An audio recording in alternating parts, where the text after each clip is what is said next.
dunia dan seisinya ini bagi Allah tak sama nilainya dengan sebelah sayap lalat.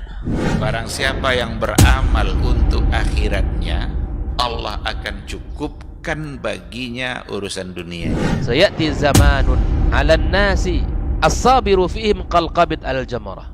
Akan ada satu masa di akhir zaman yang berpegang teguh dengan agamanya seperti orang yang sedang memegang bara api.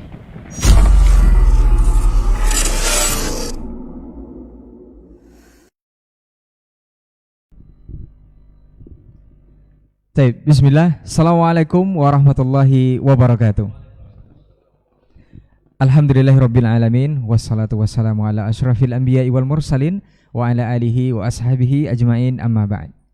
91,1 FM Radio Rabbani, Merajut Ilmu dan Peradaban, Generasi Rabbani dan pemirsa KMTV dimanapun antum dan antuna berada. Alhamdulillah, bersyukur kita kepada Allah Subhanahu wa Ta'ala. Di kesempatan pagi hari ini kita kembali dimudahkan untuk berjumpa di program Diktat, Dialog Keilmuan Islam bersama Ustadz. Alhamdulillah, ketiga guru kita sudah berkesempatan hadir di studio. Kemudian salawat dan salam kepada Rasulullah Sallallahu Alaihi Wasallam selaku uswah hasanah kita dalam kehidupan. Senantiasa kita bermohon kepada Allah Tabaraka wa Ta'ala untuk disampaikan kepada seluruh keluarga beliau, kepada para sahabat-sahabatnya, dan tentunya kepada orang-orang yang berpegang teguh senantiasa kepada sunnah-sunnahnya hingga hari kiamat kelak. Taib Generasi Rabbani dan pemirsa KMTV dimanapun antum dan antuna berada, tidak terasa hanya tinggal menghitung hari, dan itu pun tema yang akan kita bahas untuk hari ini. Bulan suci Ramadan sebentar lagi akan menjelang atau kita temui, insya Allah kita dimudahkan, dipanjangkan usia dan panjangkan umur. Mudah-mudahan kita bisa bertemu dengan bulan suci Ramadan. Seperti apa dan bagaimana nanti perbincangan kita, insya Allah akan dibahas oleh guru-guru kita yang sudah hadir di studio. Ada guru kita Ustaz Dr. Dasman Yahya Ma'ali LCMA Hafizahullah Ta'ala. Assalamualaikum warahmatullahi wabarakatuh Ustaz. Kabar baik Ustaz ya. Marhaban. Hayakallah Ustaz. Kemudian ada guru kita Ustaz Dr. Hidayatullah Ismail LCMA Hafizahullah Ta'ala. Assalamualaikum Ustaz. Sehat Ustaz ya. Alhamdulillah. Kemudian ada guru kita Ustaz Dr. Helmi Basri LCMA Hafizahullah Ta'ala. Assalamualaikum Ustaz. Sehat Ustaz. Alhamdulillah. Taib Generasi Rabbani dan pemirsa KMTV, untuk tidak memperpanjang muqaddimah, kita akan langsung saja mendengarkan bahasan kita untuk hari ini. Dan seperti biasa kita minta kesediaan guru kita yang pertama sebagai pembuka, Ustaz Dr. Dasman Yahya Ma'ali LCMA Hafizahullah Ta'ala. Faliyatafadhal mashkura Ustaz. Nah. Assalamualaikum warahmatullahi wabarakatuh. Alhamdulillahilladzi khalaqa fasawwa walladzi qaddara fahada. Ashhadu an la ilaha illallah wahdahu la syarika lah jalla wa ala. Wa ashhadu anna Muhammadan abduhu wa rasuluhul mustafa wa nabiyyuhul mujtabah. Sallallahu alaihi wa ala alihi as-sadatis syurafa wa ashabil kiramin nubala ahli sidqi wal wafa wattabi'ina lahum bi ihsanin ila yaumil jazaa'il awfa. Amma ba'd, fausi nafsi wa iyyakum bittaqullahi haqqat taqwa wa muraqabatihi fis sirri wan najwa.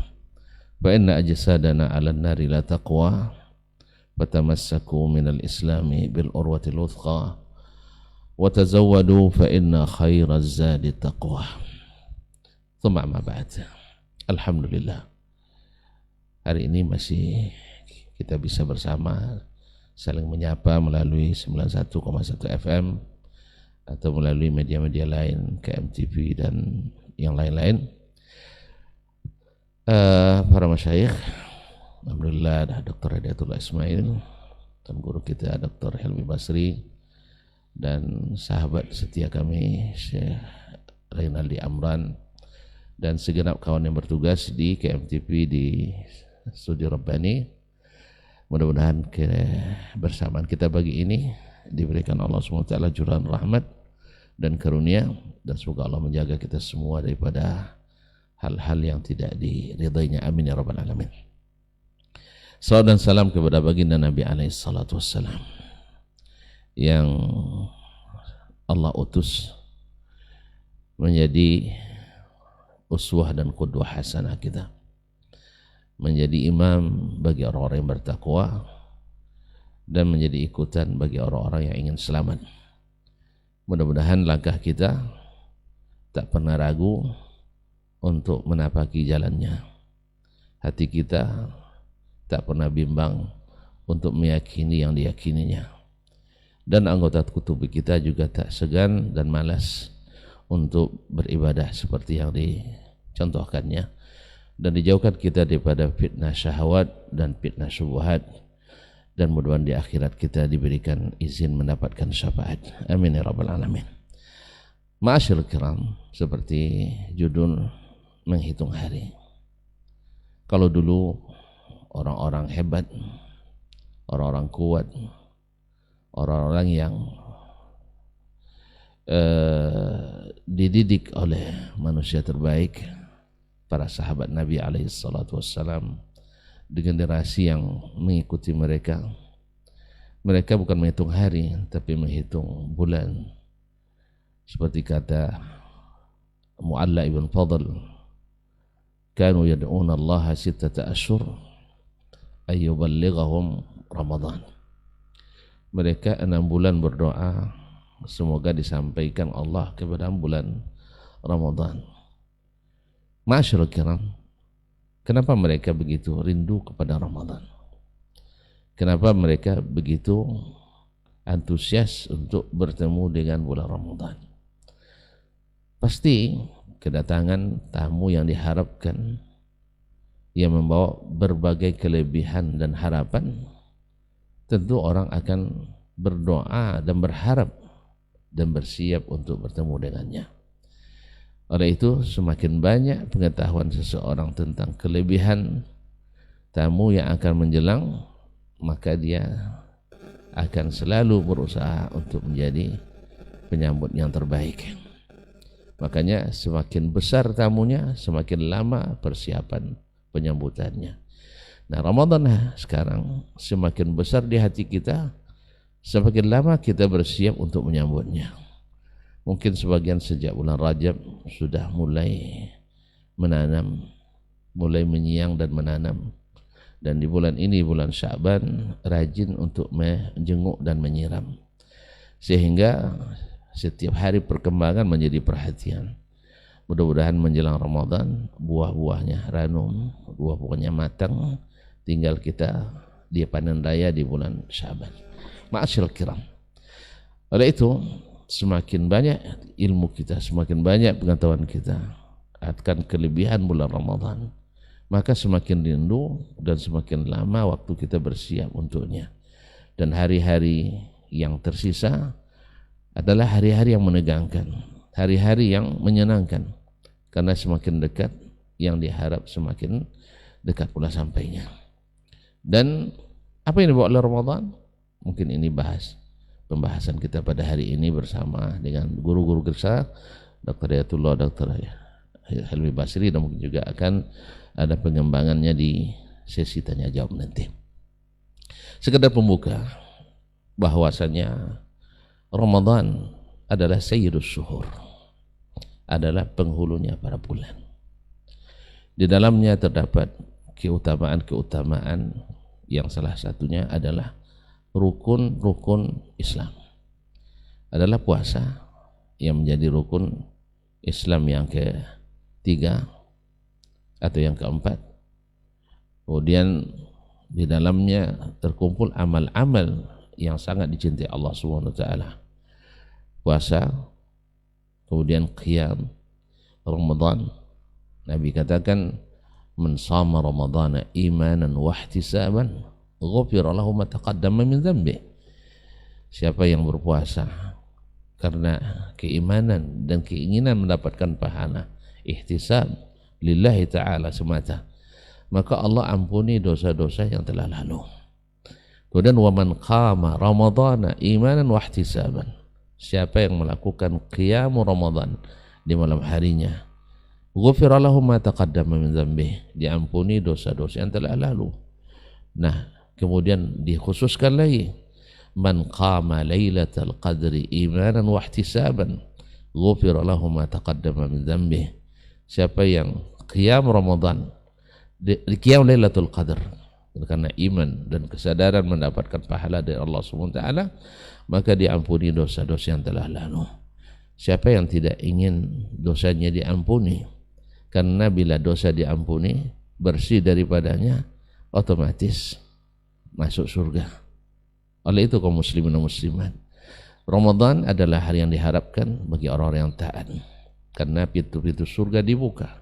Ramadan juga sangat diharapkan oleh orang-orang yang bermaksiat, karena pada setiap harinya, setiap malamnya ada pengampunan, ada rahmat, ada pembebasan dari api neraka. Dan bulan Ramadan adalah yang sangat diharapkan oleh orang yang mengejar keuntungan pahala yang sebesar-besarnya. Karena Ramadan sendiri, kata Allah Subhanahu wa taala dalam hadis qudsi yang diriwayatkan oleh Nabi alaihi salatu wasallam dari ilahi Rabbi dalam Sahih Al-Bukhari, bahwa Allah Subhanahu wa taala mengatakan kullu amal ibni Adam lahu al-hasanatu bi asyri amsalihha, al-hasanatu amsalihha ila 700 dha'fin illa as-sawma fa innahu li wa ana ajzi bihi. Semua amalan anak Adam itu adalah untuknya, dan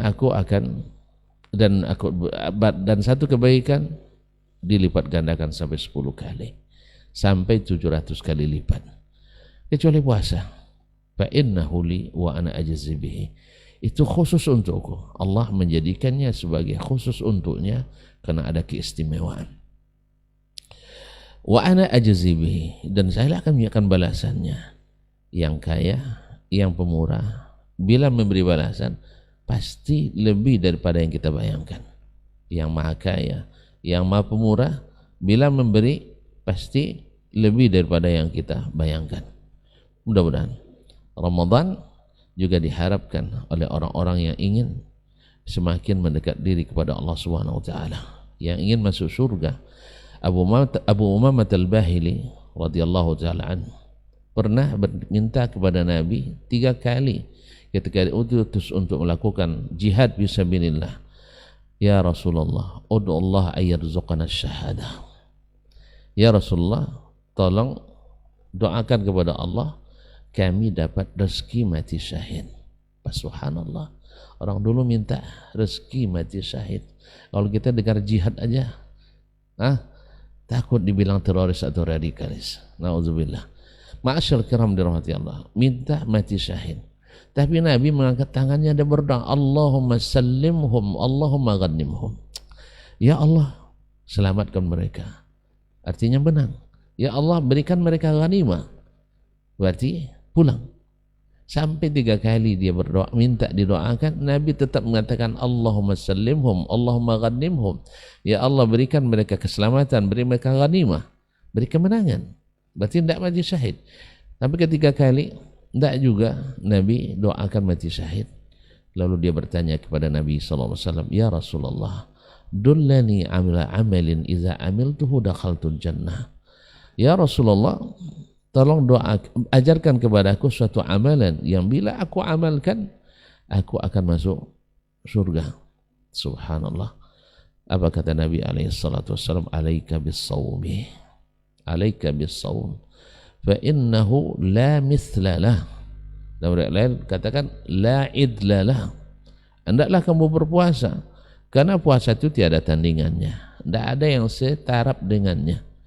Ini dibuktikan dalam mimpi Abu Talha radhiyallahu taala anhu, seorang sahabat yang dijamin masuk surga.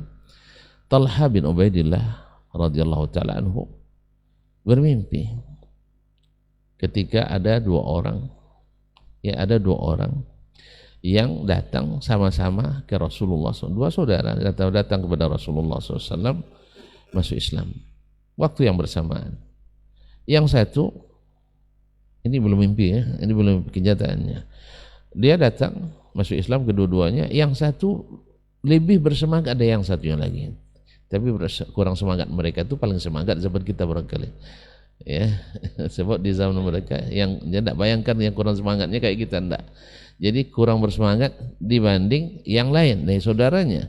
Yang kurang bersemangat di zaman itu yang paling bersemangat di zaman kita. Buktinya ketika salat tarawih yang paling bersemangat di zaman kita dapat 2 jam tuh sudah hebat salat tarawihnya. Tapi kalau mereka sampai tengah malam masih kurang. Maka datang hadis laula nafaltana li baqiyata lailatina hadhihi, ketika Nabi salat di malam ketiga atau malam kedua, mereka hanya sampai tengah malam, mereka bilang, ya Rasulullah, laula nafaltana baqiyata lailatina hadhihi, kenapa tidak sampai subuh aja? Kalau kita sempat 2 jam, besok minta diganti sama pengurus. Allah musta'an. Jadi yang satu bersemangat, sehingga ketika pergi berjihad mati syahid. Subhanallah, mati syahid. Ya kalau bahasa Ambiya alatul jannah. Jadi jannah bila hisab, masuk surga tanpa hisab. Nah, setahun setelahnya baru saudaranya ini baru meninggal, tapi meninggal dalam keadaan biasa, mati biasa. Ketika dia meninggal, Talha melihat dalam mimpi, mereka bertiga berjalan. Talha bin Ubaidillah bersama 2 orang tadi, sampai mereka ke depan pintu surga. Yang surga itu aromanya tercium dari jarak yang sangat jauh sekali. Itu dari luarnya, bagaimana dengan di dalamnya? Pas subhanallah, sampai itu surga, ditahan di situ, tiba datang malaikat dari dalam, dipanggil yang baru meninggal tadi masuk ke dalam. Masuk ke dalam. Pas subhanallah. Kemudian tidak lama keluar lagi, dipanggil yang tahun lalu mati syahid. Jadi yang baru meninggal lebih dulu masuk surga dari yang mati syahid tadi. Kemudian keluar lagi malaikat, bilang sama Talha bin Ubaidillah, amma anta fala lam ya'ti atau lam yahil laka ba'd, atau kama qala radhiyallahu ta'ala, kamu belum waktunya masuk, balik dulu, karena Talha belum meninggal. Ya, kalau ada yang sudah sering masuk surga belum mati, tidak pada aku kita makan kazab. Iya, kazab. Karena Talha belum mati, jadi belum diizinkan masuk surga. Jadi siapa yang nak masuk surga, mati dulu lah. Mati dulu lah. Dia kaum muslimin dan muslimat dirahmati Allah Subhanahu wa taala. Akhirnya Talha terbangun, kaget dia. Padahal dia dijamin masuk surga, tapi karena belum waktunya masih ditolak. Sampai dia ceritakan, heboh lah Madinah. Orang mati syahid kalau lebih lambat masuknya daripada yang ini. Akhirnya sampai ke Nabi SAW, mimma ta'jabun. Kenapa kena ragu? Alam yabqa ba'dahu sanah wa qad shalla kadza wa kadza salah wa qad adraka Ramadan. Allahu akbar. Kenapa kalian heran? Bukankah dia setahun setelah saudaranya meninggal dia masih hidup? Amalan setahun itu bisa karena di situ ada salat, ada Ramadan. Ada Ramadan. Bisa membuat dia lebih dahulu masuk surga dari saudaranya. Bahkan Nabi bukan hanya mengatakan itu, wallahi lama bainahuma ab'ad mimma bainal masyriq wal maghrib. Jarak kedudukan keduanya surga jauh lebih daripada jarak timur dan barat. Pak Allah karim ya kaum muslimin dan muslimat dirahmati Allah SWT. Ini Ramadan. Jadi kalau andainya kita analogikan, ilustrasikan, orang berdagang misalnya dalam setahun dapat untung 50% dari modal. Lalu datang tawaran, Anda tidak berdagang 11 bulan, tapi berdaganglah bulan Ramadan misalnya, itu keuntungannya misalnya 70.000%. Tadi 50%, 70.000%. Pasti dia siap untuk tidak berdagang di 11 bulan itu dan mengejar di bulan Ramadan. Andainya persiapan untuk Ramadan itu menghabiskan 11 bulan, dia akan lakukan. Nah, bagaimana kita tidak akan menghitung hari untuk bulan menjelang Ramadan ini? Dan masih banyak lagi yang disiapkan dan disampaikan. Makanya Nabi SAW semakin dekat Ramadan semakin bergembira. Buktinya di bulan Sya'ban dia sudah mulai dengan penyambutan, tapi bukan pertandingan sepak bola dan bukan pula sampan hias, apalagi berdua dia teban. Seperti yang akan mungkin Helmi lebih pakar di sini nanti itu. Apalagi dengan perhelatan, bukan dengan mau kasih, bukan dengan petang megang, tapi dengan menghidupkan Sya'ban. Dengan apa? Satu, dengan puasa. Karena dia ingin di bulan puasa ini sering disiram sehingga nanti panennya di bulan Ramadan panen raya. Kemudian di bulan Sya'ban Nabi ingatkan pula untuk membersihkan hati, karena keikhlasan tak mungkin lahir dari hati yang sakit. maka bebaskanlah segala penyakit syubhat yang ada di hati yang membuat kita merambat ke daerah-daerah syirik, atau bersihkan hati kita dari penjara-penjara yang menawan anak-anak manusia di dalamnya. Semakin banyak orang yang kita penjarakan di hati kita, semakin sesak napas kita dan semakin sulit kita untuk lapang hati dan ikhlas menghadapi bulan Ramadan nanti. Dan ini yang sangat ditegaskan oleh Nabi SAW. Dan ingat bahwa di bulan Sya'ban, kata Nabi dalam hadis Usama, adalah hadis diangkatnya amalan. Angkat amalan setahun. Ya Rabb. Jadi maka Nabi ingin ketika amalannya diangkat ketika sedang puasa. Dan kita tidak tahu amalan kita diangkat bulan tanggal berapa. Makanya diperbanyaknya Nabi SAW puasa di bulan Sya'ban ini. Wallahu ta'ala alam. Nanti akan dikembangkan oleh masyayikh kita. Wa billahi taufiq wal hidayah. Terima kasih dan mohon maaf. Wassalamualaikum warahmatullahi wabarakatuh. Waalaikumsalam warahmatullahi wabarakatuh. Taib, jazakallahu khairan. Untuk pendahuluannya kita di menghitung hari menunggu detik-detik Ramadan ini. Kita akan lanjutkan mendengarkan dari guru kita Ustaz Dr. Hidayatullah Ismail LCMA Hafizahullah Ta'ala. Bismillahirrahmanirrahim. Assalamualaikum warahmatullahi wabarakatuh. Alhamdulillah rabbil alamin. Wassalatu wassalamu ala asyrafil mursalin wa ala alihi wa ashabihi ajma'in. Amma ba'd, yang kita muliakan guru kita Dr. Rasman Yahya Ma'ali LCMA. Semoga Allah jaga beliau dan Allah jaga keluarganya dan Allah berkahi seluruh aktivitas beliau. Guru kita, Masya Allah, Dr. Helmi Basri LCMA, juga demikian doa yang sama untuk beliau, agar Allah jaga beliau dan keluarganya dan seluruh aktivitas beliau. Dan seluruh teman-teman yang hadir di studio, Saudara Ray dan Adnan, dan seluruh kaum muslimin dan muslimat dimanapun berada, semoga senantiasa dirahmati Allah Subhanahu wa Ta'ala. Alhamdulillah, senang sekali dan bahagia sekali kita di pagi ini. Kita kembali bertemu di udara dalam kajian kita yang kita kemas pada pagi ini dengan tema menghitung hari. Bahwa hari-hari yang dirindukan akan menyapa kita, tinggal hitungan jari kita akan masuk, dan semoga Allah Subhanahu wa Ta'ala sampaikan usia kita dan Allah pertemukan kita dengan tamu yang mulia itu, dan tidak hanya bertemu tapi diberi taufik oleh Allah Subhanahu wa Ta'ala untuk mengisi dengan amalan-amalan terbaik kita. Kemudian kita perbanyak salawat dan salam untuk Nabi kita yang mulia sallallahu alaihi wasallam. Semoga kita selalu dibimbing Allah untuk bisa mengenali sunnahnya dan mengamalkan dalam kehidupan kita, karena jalannya lah jalan keselamatan dan jalannya jalan yang membahagiakan. Ikhwafillah rahimakumullah. Tadi sudah disampaikan oleh guru kita bagaimana kerinduan para generasi salaf dan semangat mereka untuk mempersiapkan diri di dalam menyambut bulan yang mulia itu. Bahkan 6 bulan sebelum Ramadan telah serius di dalam doa bermunajat kepada Allah agar Allah sampaikan usia mereka dengan pada tamu yang mulia itu, bulan Ramadan.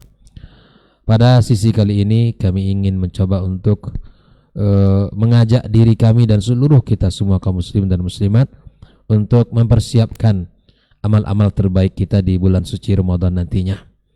Kita kenali apa saja yang sangat dianjurkan dan apa saja yang mesti kita perhatikan di bulan suci Ramadan. Bahwa yang pertama, bulan Ramadan tentunya adalah syahrus siyam, bulan di mana kita mesti berpuasa, dan Allah telah wajibkan Ramadan, puasa Ramadan melalui firman-Nya, ya ayyuhalladzina amanu kutiba alaikumus siyam kama kutiba alal ladzina min qablikum la'allakum tattaqun. Dan Nabi kita sallallahu alaihi wasallam juga menyebutkan dalam banyak hadisnya tentang diwajibkannya bulan puasa di bulan suci Ramadan ini. Bahwa di antara hadisnya adalah bunyal islamu ala khams, ya, di mana kita Islam dibangun di atas 5 pondasi dasar, di mana kita bersyahadat, ya, kemudian kita salat, kita puasa, kita haji, dan kita bayar zakat. Dan dalil yang ketiga adalah ijma' para ulama bahwa Ramadan, puasa Ramadan adalah hukumnya wajib bagi siapapun yang beriman kepada Allah Subhanahu wa Ta'ala. Nah, terkait dengan siam, ya, siam Ramadan, Nabi SAW telah memberikan motivasi yang sangat luar biasa. Dan tadi guru kita Dr. Dasman telah menyampaikan hadisnya, ya, tentang betapa puasa Ramadan merupakan keutamaan, keagungan yang luar biasa. Bahkan di antara syariat para umat-umat yang terdahulu juga seperti mana Allah katakan dalam ayat yang mulia tadi, ya ayyuhalladzina amanu kutiba alaikumusiyam, ya kama kutiba alal ladzina min qablikum. Wa di antara cara Allah untuk memperbaiki umat ini dan umat-umat sebelumnya adalah dengan ibadah siam itu sendiri. Maka Allah wajibkan puasa dengan banyak hikmah. Allah wajibkan puasa pada kita dengan banyak hikmah. Ya, di antaranya adalah di mana Allah Subhanahu wa taala menginginkan kita orang-orang menjadi orang-orang yang bertakwa kepada Allah Subhanahu wa taala. Maka sebagai muslim, sebagai kepala rumah tangga, sebagai suami, sebagai ayah, sebagai bapak, punya tanggung jawab untuk mengajak dirinya dan keluarganya, orang-orang yang ia cintai, menegakkan syariat siam di bulan itu, menegakkan syariat puasa di bulan itu. Dan bahkan subhanallah, kalau kita lihat, ya, bagaimana hadis Nabi kita sallallahu alaihi wasallam yang mana Nabi mengatakan, muru auladakum bis shalah wa hum abna 7 sinin, perintahkan anak kalian salat di usia 7 tahun. Walaupun yang diperintahkan Nabi salat, namun ya seluruh ibadah yang Allah wajibkan telah dimulai di usia 7 tahun itu perintahnya, termasuk ibadah siam. Maka anak-anak kita yang usia 7 tahun, maka ajak mereka untuk berpuasa, ajak mereka untuk melaksanakan siam Ramadan. Dan biasanya anak-anak ini subhanallah itu mengikut kebiasaan orang tua. Orang tua yang memberikan perhatian terhadap siam Ramadan, anaknya akan mengikut apa dan seperti apa orang tuanya. Bahkan subhanallah, persiapan yang dilakukan oleh orang tua di bulan Sya'ban dengan siamus sunnah, ya, maka seperti mana Nabi SAW sampaikan, memperbanyak puasa sunnah di bulan ini, maka orang tua, para ayah, para bunda, ya, berpuasalah kita di bulan ini. Berpuasalah kita, anak-anak kita ajak untuk mempersiapkan diri mereka untuk memasuki bulan suci Ramadan berpuasa. Latihan kita mulai di bulan Sya'ban. Karena kalau ibarat orang bertanding, di hari itu baru cari pemain, kemudian cari anggota tim, masuk ke lapangan, muntah, pingsan. Itu yang terjadi. Bukankah orang persiapan untuk hari final atau hari di mana dia bertanding itu telah memilih pemain terbaik, pelatih terbaik dengan teknis yang sudah disampaikan. Diharapkan di hari itu dia bermain dengan maksimal, kemudian mendapatkan hasil yang maksimal. Begitulah kita. Kalau hari ini sudah kita mulai puasa, ibarat tadi disampaikan, di mana kita harus menyirami dan menjenguk terus tanaman kita yang sudah kita tanam di bulan Rajab, maka berharap di bulan Ramadan nanti panen raya kita. Nah, apa yang kita akan panen? Sementara tidak ada persiapan, tidak ada menanam, tidak ada kita memulai sesuatunya. Maka itu puasa Ramadan adalah puasa yang Allah wajibkan, dan latih hari ini dengan puasa sunnah, sehingga ketika hari pertama Ramadan tiba, tidak ada istilah hari puasa tua. Yang biasanya kalau puasa tua itu, hari itu orang semuanya memang berubah suasananya, iya kan? Pengennya apa? Istirahat. Hari itu orang tua tuh ada tenaga lagi dah. Maka supaya muda terus berlatih, terbiasa. Ya, makanya kata orang Arab, man sabba ala syai'in sabba alaihi. Yang terbiasa sejak awal dia mengerjakan akan terbiasa. Maka orang sudah terbiasa puasa, berlatih sebelum Ramadan, hari pertama Ramadan, hari kedua, hari ketiga itu insya Allah stabil itu semangat dan biasa saja. Yang berubah memang waktu sahur dan iftar. Yang aktivitas lain tidak akan memberikan perubahan yang signifikan. Maka berlatihlah kaum muslimin, berpuasa di bulan ini perbanyak. Sampai Aisyah mengatakan bahwa Nabi SAW sangat mencintai puasa di bulan ini. Berpuasanya Nabi sampai kami katakan dia tidak berbuka. Begitu Nabi diceritakan oleh ibunda kita Aisyah radhiyallahu taala anha, Maka amalan terbaik kita di bulan Ramadan adalah siam. Kita berpuasa. Kita orang tua, ayah, kemudian para ibu, seluruh keluarga besar ini mesti dikawal puasa ini. Bahkan bagaimana dengan anak-anak Ustadz?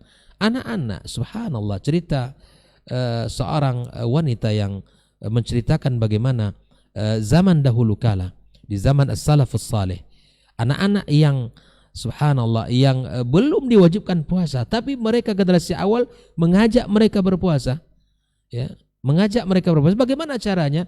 Memberikan mereka mainan, diberikan mereka mainan agar ketika mereka ya ingat makan, ingat minum, dikasih mainan, sampai mereka asik dengan main, lupa akan makan dan minum.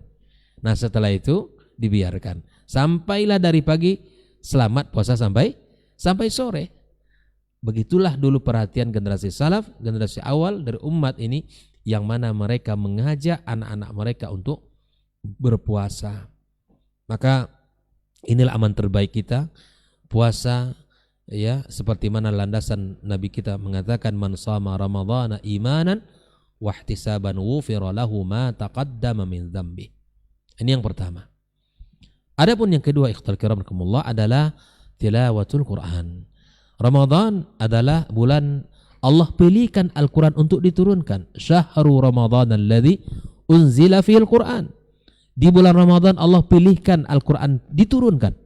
Allah tidak pilih di bulan-bulan yang lain, tapi Allah pilihkan Ramadan sebagai bulan diturunkan Al-Quranul Karim. Maka Ramadan dekat, identik kita dengan Al-Quran, hidup dengan Al-Quranul Karim. Hari-hari kita dengan Al-Quranul Karim, hari-hari kita dengan kalamullah azza wa jal, sebaik-baik kalam. Kita dapatkan dalam catatan sejarah kehidupan pada para generasi awal, orang-orang hebat, orang-orang yang alim di zaman seperti Imam Malik misalnya, dikisahkan dalam kehidupannya bahwa majelis-majelis beliau di bulan Ramadan ditutup. Kenapa? Karena ingin konsentrasi bersama Al-Quranul Karim. Majelis-majelis yang selama ini ya di luar Ramadan dia di-off-kan sementara. Di-off-kan sementara, kemudian dia untuk bisa tafaruk dan fokus dengan Al-Quranul Karim. Nah, menunjukkan bahwa perhatian kita kepada Al-Quran di Ramadan sangat utama. Sangat utama, karena syahrul Ramadan syahrul Quran. Ya. Dan Nabi kita sallallahu alaihi wasallam didatangi oleh Jibril. Jibril tidak mendatangi setiap bulan. Jibril tidak mendatangi setiap waktu. Nabi di dalam bab Al-Quranul Karim, tapi di dalam Ramadan Jibril alaihissalam mendatangi Nabi kita sallallahu alaihi wasallam dan Nabi baca Al-Quranul Karim. Ya, bahkan di tahun wafatnya Nabi mengkhatamkan dua kali. Subhanallah. Ini perhatian Nabi kita alaihissalatu wassalam dengan Al-Quranul Karim. Ya. Dan kemudian bahwa ketika Al-Quranul Karim menjadi amalan yang utama di bulan Ramadan, maka syiarkan dimanapun kita berada. Di kantor kita pegang Al-Quranul Karim. Di airport misalnya orang yang safar, baca Al-Quranul Karim. Di bis kota baca Al-Quranul Karim. Di mana saja, di mana ada kesempatan kita untuk bisa membaca Al-Quran, baca Al-Quranul Karim. Jangan sampai Al-Quran ini tidak dikhatamkan. Jangan sampai Al-Quran ini tidak dibaca di bulan Ramadan ini. Ya, subhanallah. Saya tidak katakan para ibu-ibu ini ya sibuk memasak di dapur. Silakan, siapkan untuk keluarganya, siapkan untuk orang-orang dicintainya makanan yang terbaik. Tapi jangan habis waktu di dapur dari pagi sampai siang, bahkan setengah hari habis waktunya. Ya kan? Kalau dilihat statusnya bahwa 2 menit yang lalu dia baru buka handphonenya, tapi entah Al-Quran entah kapan terakhir diperhatikan oleh dia. Ya, jangan sibuk untuk mencari resep makanan habis 2 jam, tapi untuk pegang Al-Quranul Karim hanya beberapa menit sudah bosan atau sudah lelah dan ngantuk, dan seakan sudah sekian lembar kita membacanya. Ada banyak cara yang dijelaskan oleh para ulama, ya, dijelaskan bagaimana trik-triknya. Kalau dalam mushaf misalnya, mushaf Madinah, itu kan 1 juz itu 10 lembar ya, 20 lembar ya, 20 Ustaz ya, 20 halaman ya, 10 lembar 20 halaman. Itu bisa kita bagi. Andaikan kita misalnya 1 juz kali duduk itu agak memberatkan, dibagi saja ya, 2 lembar dalam setiap kali salat sudah 10 halaman. Ya. Ya, sudah 10 halaman kita, ya, misalnya 2 lembar setiap kali salat, 2 lembar kali 5 sudah 10 lembar. Maka selesai 1 juz 1 hari. Dengan demikian, inilah sudah pergi, ya, bekerja setiap pagi, pulang sore, kemudian sampai di rumah buka Facebook, buka WhatsApp, bahkan nonton. Yang ditonton adalah sinetron. Dan ini fitnah yang harus kita waspadai di hari-hari yang mulia nanti. Biasanya disuguhkan tontonan-tontonan yang menarik itu di saat-saat orang, yang pertama di saat ingin berbuka dan di saat orang sahur.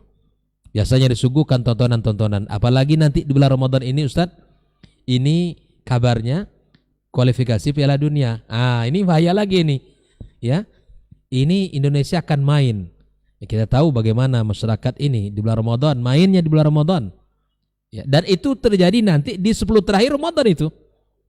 Nah, ini fitnah terbesar ini.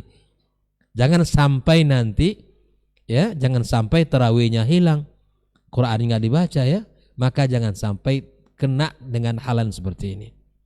Ya, kita tahu, masya Allah, negara ini negara besar dan pecinta bolanya luar biasa. Dan tahun ini adalah di mana kalau seandainya Indonesia menang, maka mungkin akan lolos ke Piala Dunia. Dan ini kan menjadi hal yang dinanti-nanti oleh masyarakat. Nah, saya ingatkan diri saya dan seluruh kita, jangan sampai gara-gara ini Al-Quran kita tidak baca dan siam kita tidak terjaga, bahkan qiyam kita terlalaikan. Ya, ikhwatal kiram rahimakumullah. Maka ini amalan kedua kita adalah di mana tilawatul Quranul Karim yang menjadi bagian yang tak boleh terpisahkan. Ya, 30 hari itu tidak lama. Ya, 30 hari itu tidak lama. Ya, jangan ditunda dan jangan abai di waktu-waktu yang sangat mustajab. Allah Subhanahu wa taala memberikan waktu-waktu kita, ya, waktu yang sangat mulia itu untuk kita isi dengan kebaikan. Yang kita bawa untuk bertemu Allah itu apa? Keimanan. Yang kita bawa untuk menghadap Allah itu apa? Kebaikan kita. Seluruh yang kita kumpulkan di dunia ini akan ikut mengantarkan, tapi akan pulang. Nabi SAW mengatakan yang mengikuti jenazah mayit itu ada 3, ya. Ada 3. Yang mengikuti kita apa? Amal kita, keluarga kita, harta kita. Yang akan kekal bersama kita adalah 1, amalan kebaikan kita, keimanan kita, ketaatan kita kepada Allah, siam kita, ya, tilawah kita, qiyam kita. Adapun keluarga, adapun harta, sekian banyak mobil yang ia punya, ya, mobil yang ia cintai, mengantar dia cuman sampai di parkiran, balik lagi. Ya, keluarga yang cinta sampai mati, nggak mau itu masuk, nggak bakalan. Dan itu Nabi telah menjelaskan. Maka ikhwafillah rahimakumullah, sadari itu bahwa keimanan kita bawa. Ustaz, ya, pertanyaan di alam barzah itu apa? Yaitu tentang Rabbnya, tentang Nabi, tentang agama. Kami sudah hafal, Ustaz. Naam, yang akan menjawab bukan lisan kita di hari itu. Buah daripada keimanan kita kepada Allah, buah daripada ketaatan kita kepada Allah Subhanahu wa taala. Ya. Itu yang akan bisa menjawab. Jangan seperti apa? Orang-orang munafikin, ya, hidup di zaman Nabi, bahkan sholat di belakang Nabi. Ya kan? Bahkan dia dulu mengingatkan orang agar bertakwa kepada Allah. Tapi apa terjadi? Ketika ditanya oleh Allah Subhanahu wa taala, ketika pertanyaan diajukan kepadanya, maka dia mengatakan, sami'tun nas yaquluna kada. Mereka mengatakan, aku dulu mendengar orang mengatakan ini. Mencoba mengingat tapi tidak bisa diingat. Bayangkan itu. Sakit tidak di hari itu. Dia mencoba mengingat apa yang dikatakan orang, nggak bisa mengingat. Itu yang dirasakan oleh mereka orang-orang munafikin. Dan hidup di lingkungan Nabi SAW. Dan jangan dikira lisan ini yang bisa menjawab. Tapi yang akan bisa menjawab adalah amalan, keimanan, ketakwaan, bekal yang kita bawa kepada Allah itu adalah iman kita. Itu yang akan bisa mengantarkan kepada kebahagiaan. Maka di antara kunci kebahagiaan itu adalah Al-Quranul Karim. Adalah kitabullah Azza wa Jal yang kita lantunkan. Dulu Abdullah bin Mas'ud radhiyallahu taala anhu ketika mereka berada di kota Mekah, ya, mereka baca Quran dikejar-kejar. Setelah Islamnya Umar bin Khattab, barulah umat Islam di sana aman. Para sahabat ketika awal-awal susah baca Quran di sana. Tapi setelah masuknya Umar baru agak aman Islam, salat di sana, baca kalamullah di sana. Hari ini tidak ada kesulitan bagi kita, mau di mana saja. Ya. Mau di airport, mau di dalam pesawat, mau di pasar, mau di mana saja. Di tempat toko kita, di rumah kita. Syiarkan ikhwatul kiram. Nah, peringatan bagi kita orang tua, jangan hanya anak disuruh ngaji, tapi kita juga contohkan keteladanan bagaimana kita harus membaca Al-Quranul Karim. Perlu kita berlomba, perlu kita bersama-sama membuat saling mengingatkan antara kita dan pasangan kita. Sudah sampai berapa bacaannya? Anak ditanya. Ya, sebagai bentuk evaluasi, pengawasan. Anak-anak kita boleh ditanya. Sampai di mana anak bacaan kamu Al-Quranul Karim? Begitulah. Yang pertama adalah siam. Yang kedua amalan terbaik kita adalah tilawatil Quranil Karim. Yang siam, qiyam, inilah yang ketiga adalah qiyam. Di mana Ramadan kita berpuasa di siang harinya dan malam kita melaksanakan qiyam. Sebagaimana Nabi mengatakan, man qama ramadhana imanan wahtisaban ghufira lahu ma taqaddama min dzambi. Ada hal yang saya ingatkan ikhwatul kiram rahimakumullah tentang tarawih, ya, adalah sunnah, tapi dia amalan yang paling mulia, yang paling afdal dilakukan di saat malam Ramadan. Maka jaga ibadah ini. Tapi jangan sampai pula salat 5 waktu enggak, tapi tarawih iya. Ini enggak benar, ya. Syiar tarawih ini di Ramadan. Qiyam disebut dengan qiyam Ramadan. Ya, maka orang yang salat tarawih, ya, dasar iman kepada Allah dan mengharap pahala dari Allah, maka Allah ampunkan dosa-dosa yang telah lewat. Nah, kita berharap qiyam kita ini bukan sekedar euforia di awal, bukan sekedar di hari-hari pertama Ramadan. Kalau hari pertama Ramadan, Masya Allah, masjid terasa sempit kan, orang beramai-ramai. Bahkan pengurus pun sudah mulai berpikir, masjid terasa sempit. Pasca Ramadan nanti sudah harus kita besarkan nampaknya, lebarkan masjid ini. Jangankan sampai akhir Ramadan, pekan kedua Ramadan masjid sudah mulai kosong. Hari kedua berpindah sudah dari tempat yang paling terbaik di muka bumi ke tempat yang paling terburuk di muka bumi, adalah pasar. Berbondong-bondong sudah. Pada Ramadan adalah bulan yang Allah hadiahkan untuk umat ini, ikhwatal kiram. Allah berikan kepada kita kesempatan emas yang diceritakan oleh guru kita tadi. Masya Allah, tabarakallah. Para sahabat semuanya terkagum-kagum. Kok bisa? Bukankah dia, kata Nabi SAW, masih hidup setahun setelahnya? Fa'adraka Ramadan. Bayangkan itu. Allah hadirkan Ramadan, lalu kemudian kita tidak memaksimalkan. Maka kata Nabi SAW, merugi orang yang ketika bertemu Ramadan meninggalkannya, lalu kemudian dosa belum diampunkan Allah Subhanahu wa taala. Maka itu persiapkan diri kita dari sekarang. Banyak siamus sunnah, baca Al-Quranul Karim, melatih bangun tengah malam, agar nanti ketika tarawih, ketika mungkin menambah di malam harinya pun terasa biasa bagi kita. Ini amalan yang ketiga, qiyam. Ya, mari kita jaga, mari kita maksimalkan. Maka hal-hal yang seperti ini kita persiapkan dengan maksimal sebelum hari datangnya bulan suci Ramadan. Nah, di samping siam, di samping tilawatil Quran, di samping qiyam, kita yang keempat adalah as-sadaqah.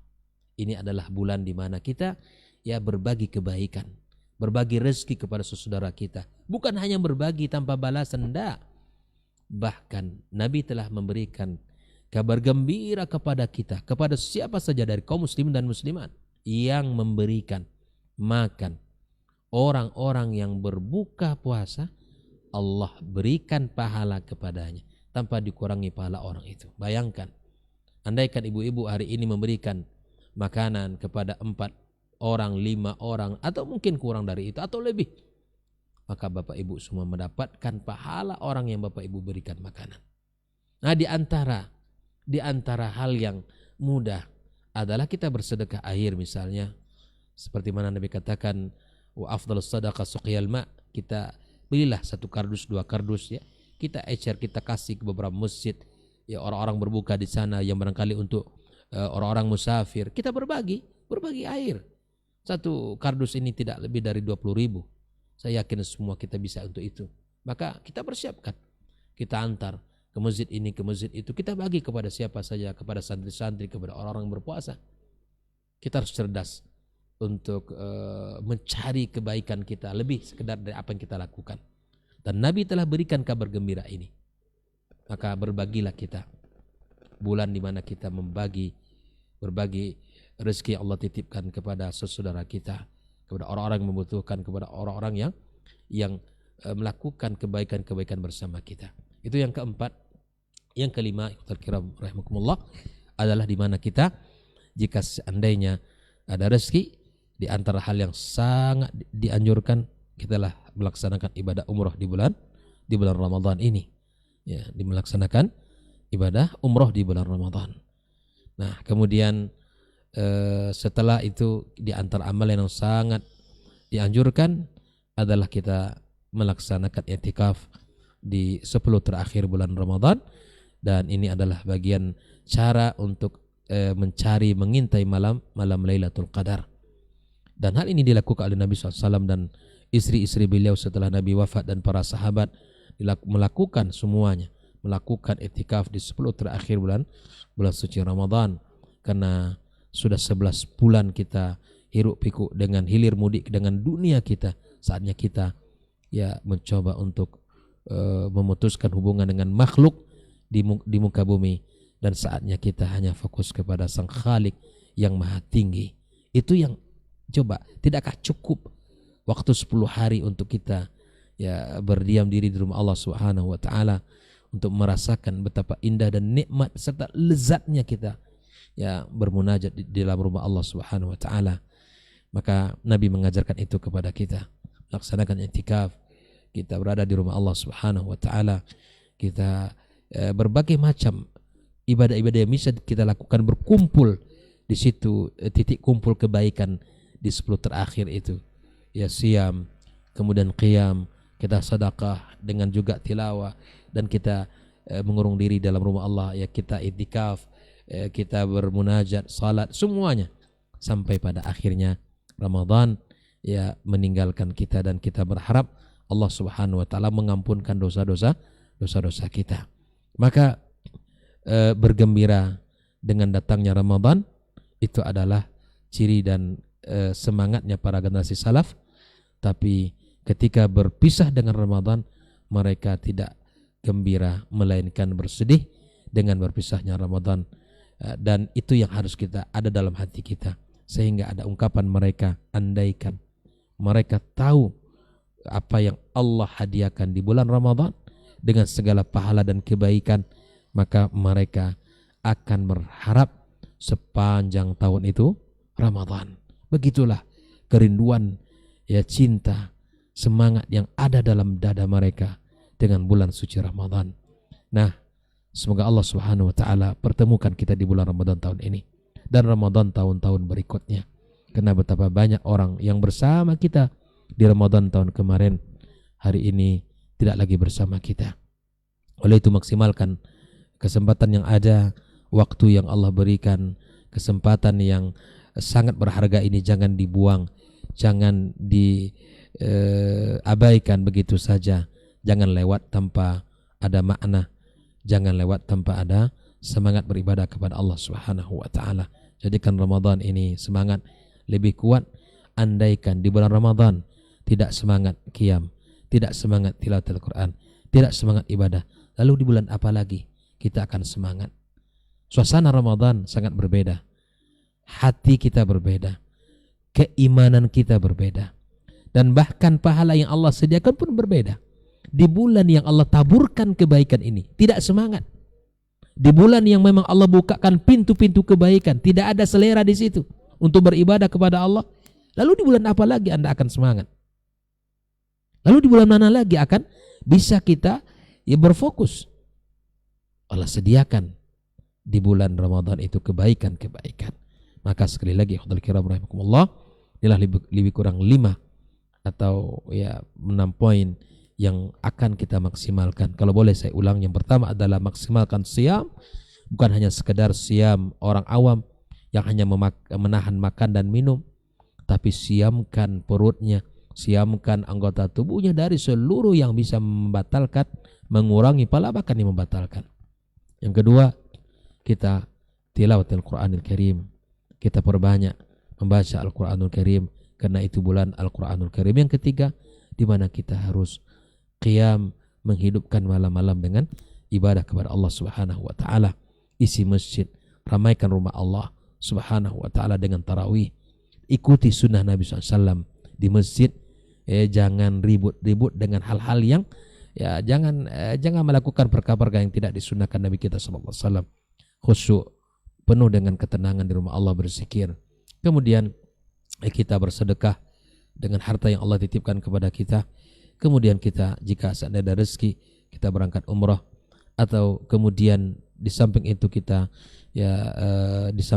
beriktikaf, dan ibadah-ibadah umum ibadah secara umum, perbanyak zikir dan berbanyak tasbih tahmid kepada Allah Subhanahu wa taala, dan selalu dekatkan diri kita, selalu hubungkan diri kita kepada Allah Subhanahu wa taala. Itulah amal-amalan yang berkualitas yang harus kita jaga, dan intai malam-malam terbaik yang Allah sediakan bagi umat ini, malam Lailatul Qadar di 10 terakhir bulan Ramadan, di malam-malam ganjil 21, 23, 25, 27, 29. Allah akan gilirkan malam-malam itu, ya setiap tahun akan berbeda-beda sesuai dengan apa yang Allah tentukan.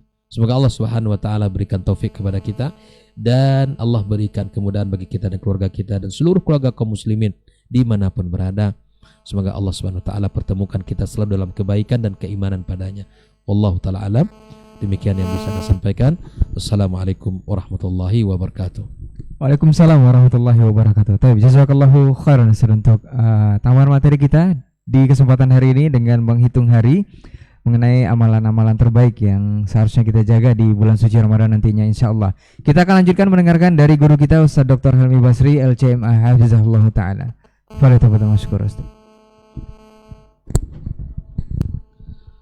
Bismillahirrahmanirrahim. Assalamualaikum warahmatullahi wabarakatuh. Alhamdulillah alladzi bi ni'matihi tatimmu shalihat. Wassalatu wassalamu ala an-nabiyil mustafa khairil bariyat. Asyhadu an la ilaha illallah wahdahu la syarikalah wa asyhadu anna Muhammadan abduhu wa rasuluh la nabiyya ba'dah. Guru-guru kita yang sama-sama kita hormati, kita muliakan, Dr. Dasman, Dr. Hidayatullah, ikhwah yang hadir di studio, Saudara Ray, Adnan, para pemirsa dan para pendengar dimanapun berada. Semoga kita semua senantiasa diberikan keberkahan oleh Allah Subhanahu wa ta'ala dalam menjalani kehidupan ini. Mari sama-sama kita senantiasa banyak-banyak bersyukur dan memuji Allah untuk semua nikmat yang selalu saja ada kita rasakan di setiap saat kehidupan yang kita jalani. Nikmat iman, nikmat sehat. Mudah-mudahan semua nikmat yang diberikan oleh Allah mampu untuk kita syukuri dengan cara menggunakan semua nikmat itu untuk mendekatkan diri kita kepada yang memberikan nikmat. Pada saat kita diberikan kesehatan oleh Allah, maka sehat kita harus bisa mendekatkan diri kita kepada Allah. Pada saat kita diberikan harta, maka jangan sampai pula harta itu justru menjauhkan kita dari yang memberikan nikmat harta. Sungguh sangat tidak pantas kalau seandainya nikmat yang diberikan oleh Allah lalu digunakan untuk mendurhakainya. Yang harus kita lakukan adalah menjadi hamba yang syakirin, dan Allah pun berjanji akan menambah nikmat itu bagi setiap hambanya yang bersyukur. Ikhwati fillah, sama-sama juga kita harus banyak-banyak bersalawat dan bersalam untuk Nabi kita yang mulia Rasulullah Sallallahu Alaihi Wasallam, panduan kehidupan yang harus senantiasa kita contoh. Beliaulah contoh yang paling tepat dalam semua kebaikan. Beliau contoh yang paling tepat dalam bersyukur, contoh yang paling tepat dalam bermuamalah, contoh yang paling tepat juga di dalam berakhlak. Oleh karena itu, pantaslah kita untuk mengukur semua aktivitas dan kegiatan yang kita lakukan. Harus kita coba timbang-timbang, kita ukur apakah sesuai dengan yang beliau pandu atau tidak. Apakah sesuai dengan yang beliau ajarkan ataukah tidak. Kalau seandainya sesuai, alhamdulillah, lanjutkan. Tapi kalau seandainya tidak sesuai, maka sebaiknya hentikan saja, karena itu hanyalah akan mempersulit kita di akhirat kelak. Kalau benar kita mencintai beliau, maka berarti kita hanya menjadikannya sebagai idola. Hanya dia yang akan dijadikan idola itu. Makanya kita juga harus senantiasa memohon kepada Allah Subhanahu wa Ta'ala supaya kita dimudahkan untuk taat, dimudahkan pula untuk istiqamah berada di atas sunnahnya. Semoga nanti di hari mahsyar semua kita bisa mendapatkan syafaat dan pertolongan dari beliau, yang tentu saja atas izin Allah Subhanahu wa Ta'ala. Ikhwati fillah, para pemirsa, para pendengar dimanapun berada, sesuai dengan tema kita pada pagi hari ini, beberapa hari ke depan insya Allah kita diizinkan oleh Allah Subhanahu wa Ta'ala untuk kembali menikmati indahnya bulan Ramadan. Ramadan itu sering disebut sebagai tamu, tapi ini tamu yang spesial. Ini tamu yang berbeda. Tamu tapi dia yang menjamu. Tamu tapi dia yang membawa sesuatu untuk kita. Kalau biasanya tamu datang ke rumah, kita yang mempersiapkan. Persiapkan minumnya, persiapkan makannya. Tapi kalau Ramadan itu sebagai tamu, dia yang membawa jamuan itu. Jamuan Allah yang sangat indah, Maidatur Rahman, yang di dalam jamuan itu ada semua kebaikan, ada semua keberkahan. Apapun yang kita harapkan untuk kebaikan dunia dan kebaikan akhirat kita, kita akan dapatkan dari sang tamu ini. Karena memang dia datang untuk membawa kebaikan itu.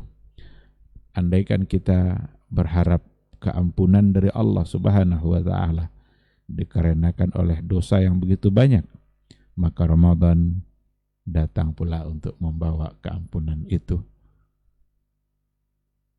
Dalam hadis yang sering kita dengar dan tadi juga sudah disebutkan oleh guru-guru kita, kebanyakan rata-rata hadis-hadis yang berkaitan dengan Ramadan ujung-ujungnya adalah ghufira lahu ma taqaddama min dzambi man sama ramadhana imanan wa ihtisaban man qama ramadhana imanan wa ihtisaban. Ada lagi yang lebih khusus, man qama lailatal qadri imanan wa ihtisaban. Ujungnya semuanya sama, ghufira lahu ma taqaddama min dzambi, diampuni dosanya yang telah berlalu. Jadi detik-detik Ramadan itu siang dan malam, itu semua adalah detik-detik waktu yang memberikan keampunan. Karena kalau pada hadis man sama itu hubungannya dengan siang hari. barang siapa yang berpuasa itu hubungannya dengan di siang hari. Tapi kalau man qama ramadhana itu hubungannya dengan malam hari. Barang siapa yang menghidupkan malam Ramadan, dan itu artinya adalah Ramadan baik siang maupun malam, semua waktunya, detik waktunya itu bisa membuat dosa-dosa kita terampuni. Andaikan kita menginginkan surga, maka Ramadan juga datang untuk membawa surga itu. Ramadan ketika dia datang menjadi tamu kita, maka Rasulullah sallallahu alaihi wasallam mengatakan, futihat abwabul jannah, dibukalah pintu-pintu surga itu dan ditutuplah pintu-pintu neraka, wasulsilatis syayatin, dan dibelenggu, dirantai, diikatlah syaitan-syaitan itu. Nabi di hadapan para sahabatnya mengatakan seperti itu. Qad ja'akum syahrul Ramadan, syahrul mubarak. Sungguh telah datang kepada kalian bulan Ramadan, bulan yang penuh dengan keberkahan, bulan yang diberkahi, di mana di bulan itu pintu-pintu surga dibuka, pintu neraka ditutup, syaitan-syaitan itu dibelenggu, dan Nabi mengatakan fihi lailatun, pada Ramadan itu ada satu malam, khairun min alfi syahr, lebih baik dari 1000 bulan. Maka Ramadan sekali lagi adalah sebagai tamu yang sangat spesial, yang memang sebagai seorang hamba Allah yang beriman rasanya tidak pantas kalau seandainya tidak bergembira dengan datangnya Ramadan. Rasanya sangatlah tidak pantas kalau seandainya kedatangan Ramadan itu justru merupakan sesuatu yang mungkin saja akan menjadi memberatkan. Kita bergembira, tapi bergembiranya harus untuk sesuatu yang syar'i. Karena bisa saja ada banyak orang yang bergembira tapi untuk tujuan yang lain. Ada orang bergembira datangnya Ramadan karena peluang untuk berjualan umpamanya. Maka kalau dulu Ramadan kan cendol itu kan kurang laku itu. Tapi kalau pas datang bulan Ramadan semua bergembira karena cendol-cendol nanti akan laku. Itu bergembira juga enggak pula salah, tapi kan rasanya sangat kerdil sekali diri kita ini kalau seandainya kegembiraan hanya untuk hal-hal yang seperti itu. Barangkali juga ada orang yang bergembira datangnya Ramadan karena nanti bisa reuni, bisa buka bersama. Jadi malam pertama buka bersama dengan yang sesama tamat SD. Malam kedua bukber pula bersama-sama yang tamat SMP, tamat SMA, tamat pondok, sama kuliah yang sama KKN. Ada pula bukbernya itu sesama reuni sesama KKN dulu. Yang kadang-kadang udah mau masuk waktu Isya, maghrib juga belum dilaksanakan. Karena asik ngobrol, asik bercerita, bergembira, ketemu kawan lama. Cuma kadang-kadang bisa mengalahkan yang penting dalam kehidupan. Hal-hal seperti itu tentu sangat tidak wajar. Bukan berarti kita tidak boleh ketemu kawan lama, tapi jangan sampai nanti itu justru sebagai wasilah untuk melakukan kemaksiatan atau melakukan hal-hal yang tidak pantas padahal kita berada pada bulan yang suci. Nah, oleh karena itu gembiranya kita bukan karena persoalan dunia, bukan untuk hal-hal yang sifatnya sepele, tapi bergembiranya kita dengan datangnya Ramadan karena memang Ramadan itu datang membawa keberkahan. Ramadan itu datang dengan membuka pintu-pintu keampunan dari Allah Subhanahu wa taala. Ramadan itu datang membawa peluang untuk masuk surga. Maka tadi ketika ada hadis tadi itu Abu Umamah itu saya tunjukkan kepada saya satu amalan yang bisa masuk surga. Maka jawaban Nabi, alaika bisawm, kamu hendaklah berpuasa. Fa innahu la mithla lahu, adalah dalam lafaz yang lain la idla lahu gitu ya. La mithla lahu la idla lahu. Tidak ada yang menyamainya, tidak ada yang menyerupainya. Beberapa penjelasan yang disampaikan oleh para ulama tentang makna la mithla lahu, di antaranya adalah la mithla lahu fi takfiriz dzunub, la mithla lahu fi tahqiqil ubudiyah, la mithla lahu fi al-husuli 'alal barakah. Itu semua adalah makna dari la mithla lahu. Tidak ada yang menyamainya dalam takfiriz dzunub, dalam menghapus dosa kita. Itulah ghufira lahu ma taqaddama min dzambi. Siang malam kalau kita gunakan untuk beribadah, maka dihapuslah dosa-dosa yang telah berlalu. Fi tahqiqil ubudiyah, tidak ada yang menyamainya dalam tahqiq al-ubudiyah, dalam mewujudkan penghambaan kita kepada Allah. Karena ibadah Ramadan memang adalah ibadah yang tersembunyi antara hamba dengan Allah, antara hamba dengan Rabb-nya. Allah lah yang tahu kalau kita berpuasa. Beda sama ibadah-ibadah yang lain. Kalau ibadah umroh, umpamanya ibadah haji, kita tahu dia pergi berangkat. Kadang diundang masyarakat sebelum berangkat itu kan, disampaikan saya akan berumroh. Tapi kalau Ramadan ada orang mengumumkan saya akan berpuasa. Pokoknya itu ibadah yang khafiyah, ibadah yang tersembunyi. Allah lah yang tahu. Jadi tahqiqul ubudiyah, penghambaan kita pada saat kita berpuasa itu benar-benar kita sedang menyembah Rabb kita tanpa diketahui oleh siapapun. Nah, maka la mithla lahu, enggak ada yang menyerupainya. Ikhwati fillah, dikarenakan oleh Ramadan itu sebagai tamu yang menjamu, tamu yang datang membawa berbagai kebaikan, maka agar tidak sia-sia tentu perlu untuk kita sambut dengan benar, perlu kita sambut dengan baik.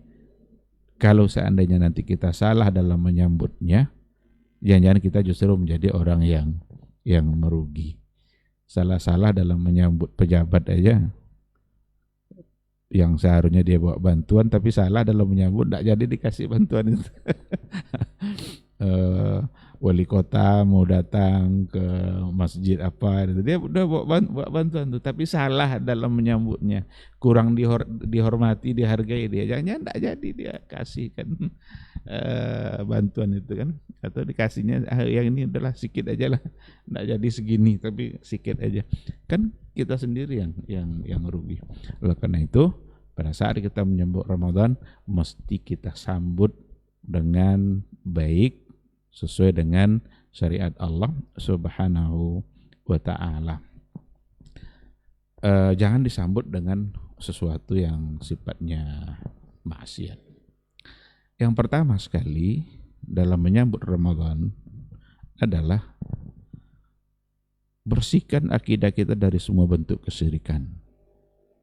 Karena Ramadan itu adalah sebuah ibadah, dan ibadah itu tidak akan pernah diterima oleh Allah kalau seandainya kita melakukan perbuatan syirik, atau ibadah kita akan menjadi terhapus ketika kita melakukan perbuatan syirik. La in asyrakta la yahbatanna amaluk. Jika engkau berbuat syirik maka batallah amalmu.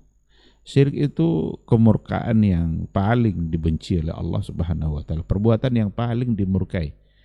Perbuatan maksiat yang paling dimurkai oleh Allah itu adalah maksiat, adalah syirik, karena berhubungan langsung dengan kedudukan Allah sebagai Rabb, sebagai ilah yang hanya dia yang pantas disembah, tapi ternyata ada orang yang mensyirikkan. Berarti kedudukan Allah sebagai yang dia yang disembah itu, kalau dalam perbuatan syirik, makna ini menjadi hilang, karena dia tidak lagi menyembah hanya Allah saja, tapi yang dia sembah adalah sesuatu selain daripada Allah, dan itu memang tidak pantas untuk dijadikan sesembahan. Nah, karena itu perbuatan syirik inilah yang harus benar-benar kita hilangkan dari keyakinan kita, harus dituntaskan semua bentuk perbuatan syirik. Tawakal kita yang harus kepada Allah Subhanahu wa taala saja. Tapi ketika kita bertawakal, menyerahkan diri kita kepada jimat-jimat, mantra-mantra, bacaan-bacaan yang dibeli dari dukun-dukun, itu semua adalah bagian dari kesyirikan. Andaikan itu pernah terjadi dan kalau masih berlanjut, tinggalkan sesegera mungkin. Karena kalau seandainya perbuatan syirik itu masih ada, amal-amal Ramadan kita akan menjadi sia-sia. Karena la in asyrakta la yahbatanna amaluk. Berdoa hanya kepada Allah. Jangan sekali-kali meminta kita kepada selain Allah. Atau bersamaan dengan meminta kepada Allah dibawa yang lain.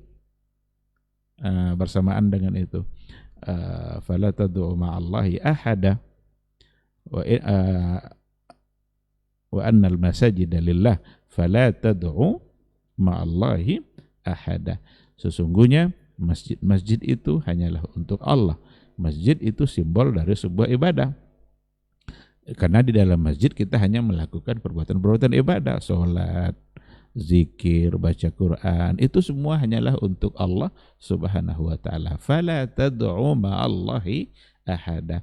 Maka janganlah kalian berdoa, ada yang mengatakan janganlah kalian beribadah atau berdoa bersamaan dengan doa kepada Allah, tapi berdoa juga kepada yang lain. Karena kan itu yang dijadikan alasan juga. Kami mintanya sama Allah, Pak Ustadz. Cumanya ini yang jadi persoalan. Dan banyak hal-hal ini yang terjadi sebelum Ramadan. Menjelang Ramadan dicari nanti kuburan keramat entah di mana letaknya, dicari dulu, bahkan nyarinya lama pula. Mesti dapat menjelang masuk Ramadan ini. Jadi sampai ke kuburan kiai yang keramat itu, yang dianggap keramat tadi itu, entah apa yang dilakukan di situ. Tidak lagi meminta kepada Allah, tetapi justru menitipkan doa atau meminta-minta kepada yang ada di dalam kuburan. Bahkan itu terjadi menjelang Ramadan. Itu tentu saja sesuatu yang tak pantas untuk dilakukan. Kadang-kadang kalau kita bicara persoalan ini ya dianggap pula tidak atau melarang untuk berziarah. Kan seperti itu. Bukan. Sama sekali bukan melarang untuk berziarah. Sudah sering kali ini kita ulang-ulang. Ziarah kubur itu adalah sunnah Nabi. Tapi yang jadi persoalan sekarang ini adalah apa yang dilakukan pada saat berziarah itu yang ingin kita luruskan supaya semua kita bisa selamat. Ini bukan pula menuduh memasukkan orang ke dalam neraka ini. Tidak, justru menghindarkan agar semua kita masuk surga, tidak ada yang masuk neraka. Oleh karena itu yang pertama sekali harus dilakukan adalah bersihkan tauhid kita dari semua bentuk perbuatan syirik. Yang kedua, tentu saja yang harus dilakukan adalah memperbanyak ilmu dan pengetahuan kita tentang Ramadan. Ramadan itu sebagai sebuah ibadah. Bagaimana mungkin kita bisa sempurna dalam melaksanakan sebuah ibadah kalau seandainya kita tidak tahu ilmunya. Maka Ramadan itu ada fikihnya. Bahkan fikih Ramadan itu lebih luas dari sekedar fikih puasa. Karena kalau fikih puasa ya kita fokus pada persoalan puasanya saja. Tapi kalau kita bicara fikih Ramadan, berarti kita bicara semua perkara-perkara yang berkaitan dengan Ramadan, dan itu bukan hanya tentang puasa. Ada fikih Ramadan nanti berkaitan dengan puasanya. Ada fikih Ramadan yang berkaitan dengan salatul tarawih. Ada fikih Ramadan yang berkaitan dengan al-i'tikaf. Karena ayat-ayat Ramadan itu di dalamnya ada persoalan i'tikaf. Wala tubashiruhunna wa antum akifuna fil masajid. Ini ada pada ayat-ayat Ramadan, rangkaian dari ayat-ayat Ramadan. Itu menunjukkan bahwa salah satu dari amal unggulan dalam Ramadan adalah i'tikaf. Kalau bicara fikih Ramadan nanti kita bicara tentang zakatul fitr, zakat fitrah. Walaupun zakat fitrah dibahas pada bab yang terpisah, pada bab zakat, tetapi kalau bicara fikih Ramadan, ini nggak bisa lepas dari persoalan zakatul fitr. Karena ini adalah merupakan bagian dari amalan yang terpenting yang dilakukan, yaitu pada bagian akhir dari Ramadan kita. Bahkan bicara fikih Ramadan, para ulama juga memasukkan ke dalamnya tentang salatu Aidil Fitri, salat hari raya Idul Fitri yang merupakan penutup dari rangkaian Ramadan. Maka semua ini merupakan ketentuan-ketentuan syariat yang panduannya harus kita kembalikan kepada Rasul yang diutus oleh Allah Subhanahu wa taala yang secara resmi menyampaikannya. Kalau seandainya kita keluar dari itu, tentu tidak bisa. Ini adalah ibadah. Ibadah kan bukan semau kita. Ibadah bukan seenak kita. Tapi ibadah itu apa yang dimaukan oleh Allah dan oleh Rasulullah sallallahu alaihi wasallam. Kalau kata Rasul kita kalian begini, ya kita begitu. Kalau kata Rasul juga jangan, maka kita juga harus jangan melakukan. Dan itulah bukti bahwa kita adalah mengikuti dan mencintainya. Mulai dari awal, bahkan sebelum masuk Ramadan. Ini kadang-kadang karena kekurangan ilmu dianggap itu sebagai sesuatu yang mesti dilakukan, padahal tidak. Dan yang lebih ironis lagi adalah ketika menyambut Ramadan dengan cara-cara yang di situ ada kemaksiatan. Jadi menyambut bulan suci dengan cara-cara yang kotor. Bagaimana mungkin kita bisa diberkahi oleh Allah? Mandi di sungai, laki-laki perempuan, berenang. Yang kata Dr. Dasman tadi, berdua udah teban. Sekarang tiga udah teban. Jadi itu tentu saja merupakan hal-hal yang tidak pantas. Kadang-kadang dicarikan alasan-alasannya. Oh ini kan ajang silaturahim. Nah kan gitu. Ajang untuk silaturahim. Silaturahimnya itu sebuah kebaikan. Nabi menganjurkan. Kalau siapa yang ingin dipanjangkan umurnya dan dilapangkan rezekinya, maka falyasil rahimah, maka hendaklah dia menjalin silaturahim. Tetapi tentu saja ini harus dilakukan dengan cara yang benar, bukan dengan cara yang di dalamnya ada kemaksiatan yang kadang-kadang juga yang sangat fatal lagi akibatnya. Orang udah mau salat maghrib, mau siap-siap untuk tarawih, mereka baru saja mengakhiri mandinya di sungai itu. Maghribnya entah di mana, nanti pulang goncengan laki-laki perempuan yang ada di antara mereka yang juga tabrakan, kemudian mati, lalu besoknya dia dikuburkan. Orang lain besoknya menikmati indahnya Ramadan, tapi yang mendapatkan seperti tadi itu justru dia berada di alam kubur untuk hari yang pertama atau untuk malam yang pertama. Andaikan kehidupan kita dihiasi oleh kemaksiatan, bagaimana kira-kiranya hari pertama di alam kubur? Hari pertama atau malam pertama di alam kubur. Nah ini yang diminta kita untuk saling mengingatkan. Saya ingin mengingatkan diri saya sendiri, keluarga, dan juga masyarakat secara luas. Mari kita cerdas dalam menjalani kehidupan, khususnya dalam kehidupan beragama. Cerdas dalam beragama artinya adalah ketika benar-benar kita menjadikan Rasul kita sebagai panduan dalam melaksanakan semua kegiatan agama kita, termasuk diantaranya adalah dalam menyambut bulan Ramadan. Oh Pak Ustadz, ini kan kita diminta untuk bergembira menyambut Ramadan. Barang siapa yang bergembira menyambut Ramadan, maka diharamkan jasadnya dari neraka. Inilah bentuk kegembiraan. Tapi apakah benar seperti itu? Apakah kegembiraan yang dimaksud itu adalah kegembiraan yang di dalamnya ada unsur-unsur kemaksiatannya? Tentu saja tidak. Bukan seperti itu. Kegembiraan yang dimaksud adalah bagaimana hatinya sudah tidak sabar lagi untuk menanti kedatangan tamu tersebut, dikarenakan oleh berharap keampunan dan keberkahan dari Allah Subhanahu wa ta'ala. Maka berbagai hal harus berdasarkan kepada ilmu supaya kita tidak tersalah dalam beribadah. Kita juga sering mengingatkan bahwa ada satu istilah yang harus dipahami secara baik, tidak untuk menyalahkan sepenuhnya, ada pula manfaatnya, tetapi kalau kita salah paham, mungkin kita akan tersalah dalam beragama juga. Itu ada umpamanya istilah imsak.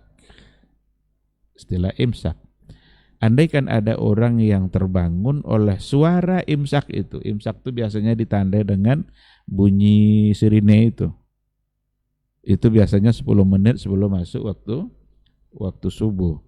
Ada orang yang tidak terbangun kecuali oleh suara itu. Lalu ia bangun. Yang beredar pemahamannya adalah bahwa imsak itu adalah saat berakhir untuk sahur. Jadi tidak boleh lagi sahur. Nah sekarang dia bangun justru oleh suara itu.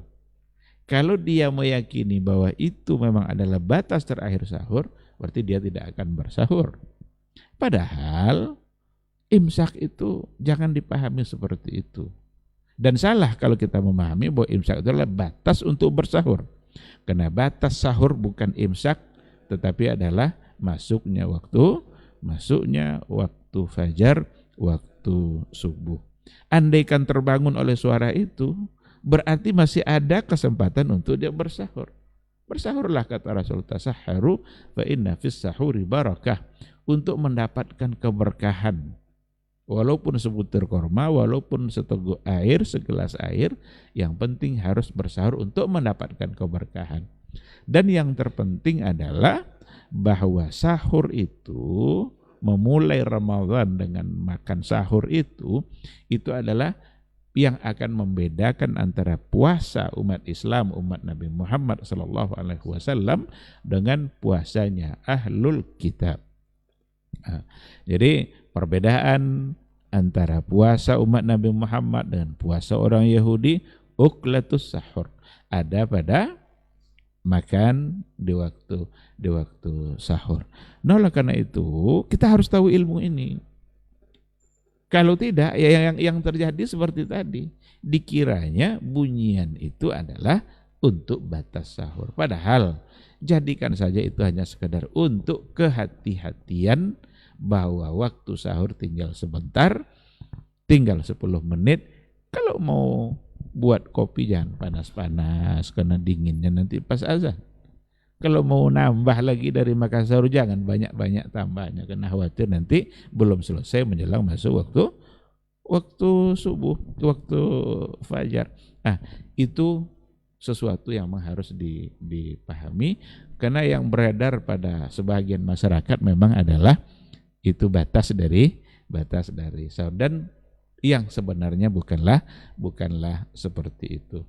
Nah, ini contoh-contoh ini ya, beberapa contoh perkara-perkara yang memang harus berdasarkan kepada ilmu. Mari sama-sama kita tundukkan hati kita. Kita kuatkan semangat kita untuk tunduk kepada apa yang diajarkan oleh Rasulullah sallallahu alaihi wasallam, bukan malah untuk melaksanakan apa yang menjadi kebiasaan-kebiasaan yang terkadang bertentangan dengan yang diajarkan oleh Rasulullah sallallahu alaihi wasallam. Saya kira dengan dua ini tentu akan banyak bagaimana cara kita menyambut Ramadan, tapi kalau dua ini saja kita maksimalkan, bersihkan tauhid kita dari syirik dan sambut Ramadan dengan ilmu, karena Ramadan adalah sebuah ibadah, dan ibadah enggak mungkin sempurna kita laksanakan kalau tidak sesuai dengan ilmunya. Kalau ini aja kita sudah lakukan, saya kira akan banyak keberkahan dan keampunan yang bisa kita dapatkan, dan semoga Allah memberikan kita kesehatan, memberikan kita kemampuan untuk mengambil peluang semua kebaikan, dan yang terpenting semoga Allah mengizinkan kita kembali untuk menikmati indahnya Ramadan di tahun ini dan di tahun-tahun yang akan datang. Terima kasih. Ini yang bisa saya sampaikan pada kesempatan ini. Mudah-mudahan dapat dipahami dan semoga diberkahi oleh Allah Subhanahu wa taala. Terima kasih. Subhanakallahumma wa bihamdika asyhadu an la ilaha illa anta astaghfiruka wa atubu ilaik. Wassalamualaikum warahmatullahi wabarakatuh. Waalaikumsalam warahmatullahi wabarakatuh. Taib, jazakallahu khairan Ustaz untuk materi kita di kesempatan hari ini di menghitung hari detik-detik menjelang Ramadan di 1446 Hijriah. Semoga Allah mudahkan kita bisa bertemu dengan bulan suci ini dan semoga kita bisa juga menteladani kerinduan para salaf terhadap bulan suci Ramadan dan persiapan-persiapan apa saja yang sudah disampaikan oleh guru kita tadi bisa kita maksimalkan di bulan Ramadan nantinya, dan insya Allah juga di Ramadan kita bisa lebih baik dari Ramadan-Ramadan sebelumnya. Taib, di waktu yang tersisa kita coba jawab satu atau dua pertanyaan yang masuk di 082174909911. Kita bacakan pertanyaan yang pertama, Ustaz, izin. Assalamualaikum warahmatullahi wabarakatuh, Ustaz. Ustaz, bagaimana menyikapi atau nasihat untuk anak, Ustaz? Ketika kita menyimak berbagai kajian atau di majelis ilmu atau di Ramadan saja, Ustaz, iman kita itu naik dan bertambah. Tapi ketika di luar Ramadan atau di luar kajian atau di majelis ilmu, kita malah sibuk lagi dengan dunia kita. Apakah kita ini tidak munafik, Ustaz, dalam beragama? Jazakallahu khairan, Ustaz.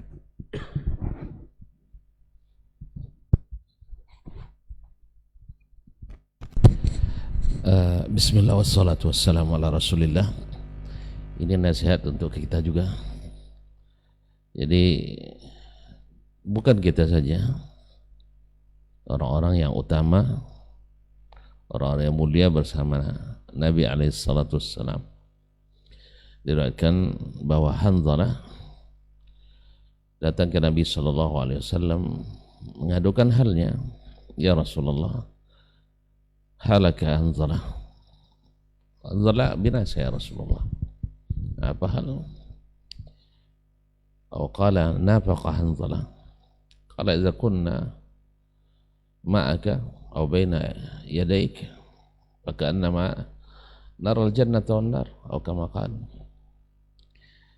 Kalau kami bersamamu, kami seolah-olah melihat surga dan neraka ra'yal ain. Tapi idza raja'na ila ahlina, kalau kami kembali kepada keluarga, dan lain lagi cerita. Lalu Nabi katakan as-sa'ata fas-sa'ah. Jadi memang iman itu naik turun. Oleh sebab itu maka ketika naik jangan dipaksakan, dan ketika turun jangan dibiarkan. Ketika dia naik jangan gaspol terus, nah, ada kondu atau kat tali. Tetapi ketika kendor harus tetap di jalur. Nah, likulli syai'in fatrah. Segala sesuatu itu ada futurnya, ada rasa bosannya. Nah, sedangkan wa man kanat fatratuhu ila as-sunnah, barang siapa yang ketika fatrah itu tak keluar dari jalur, tidak meninggalkan langsung semuanya, dan ketika tidak semangat, tidak pula berlebihan. Nah, itulah sebenarnya iman kita. Wallahu ta'ala alam. Baik, jazakallahu khairan Ustaz untuk jawabannya. Semoga yang bertanya bisa paham. Ada tambahan, Ustaz? Naam. Fadhal, Ustaz. Bismillahirrahmanirrahim. Terima kasih kepada yang bertanya. Ramadan memang adalah mausimul ibadah. Walaupun ibadah bukan hanya pada bulan Ramadan, tetapi dalam Ramadan memang adalah sebuah musim yang di situ kecenderungan hati memang untuk ibadah. Andaikan dalam Ramadan itu kita sholatnya tidak lebih banyak, maka di luar Ramadan akan lebih tidak banyak lagi. Kalau seandainya dalam Ramadan itu bacaan Quran kita tidak lebih banyak, maka di luar Ramadan akan lebih tidak banyak lagi. Kenapa demikian? Karena memang suasananya seperti itu. Dan kita memang dibimbing untuk lebih banyak beribadah. Biasanya kalau selesai zuhur kan yang kita pikirkan makan. Kalau sekarang enggak. Orang habis zuhur enggak mikir makan karena puasa. Dipikirin apa? Tengok Quran. Maka mushaf biasanya berkurang, rasa kurang itu adanya dalam masjid itu. Kalau dalam bulan Ramadan, karena kebutuhan orang lebih banyak. Maka ketika semangat kita bertambah dalam bulan Ramadan, itu justru sesuatu yang sangat baik sekali. Tapi ketika nanti di luar Ramadan berkurang, apakah kita menjadi orang munafik? Saya kira ini kata-kata ini mungkin tidak pantas juga untuk langsung dihukumkan seperti itu. Tapi yang jelas, kalau datang Ramadan lalu kemudian semangat ibadah kita tinggi, itu sesuatu yang sangat baik karena memang musimnya adalah musimul ibadah.